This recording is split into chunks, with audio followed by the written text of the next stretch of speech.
Kandidati për kryetar të Gjakovës Sardian Gola nga lëvizja vetëvendosje ka votuar në qendrën e votimit 0201 në gjimnazin Hajdar Dushi. Në prononcimin e tij drejtuar mediave, Gola falenderoi të gjitha mediat për punën në gjithë maratonën elektorale. Të nderuar media, fillimisht ju falenderoj për punën që po bëni dhe që keni bërë gjatë tërë fushatës intensive për të përcjellur një maraton të vërtet elektorale, një falëndrim të posaçëm për gjithë qytetarët e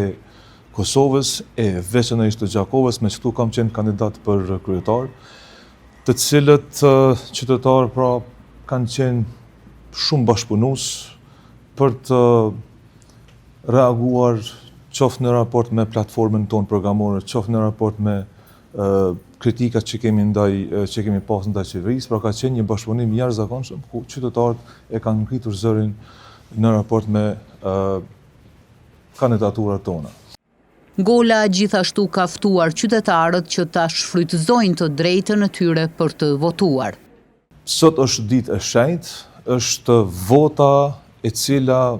për nga shenjtëria është e garantuar edhe nga demokracia edhe nga kushtetuta jonë. Prandaj, ne i bëjmë ftesë gjithë qytetarëve që pas tërë atij bashkëpunimi që kemi pas për gjatë këtyre pothuajse 2 muajve, sot e kanë momentin kur zërin e tyre ta deponojnë në kuti dhe me këtë votë ta vendosin fatin e ardhshëm edhe për 4 vite për komunën e Gjakovës. Unë uroj zgjedhje të lira, zgjedhje demokratike, ashtu sikur se ka hije edhe Kosovës, por edhe Gjakovës, dhe uroj më të mirën edhe për Kosovën, edhe për komunën tonë të dashur e për cilën ne përkushtohemi në mënyrë të vazhdueshme.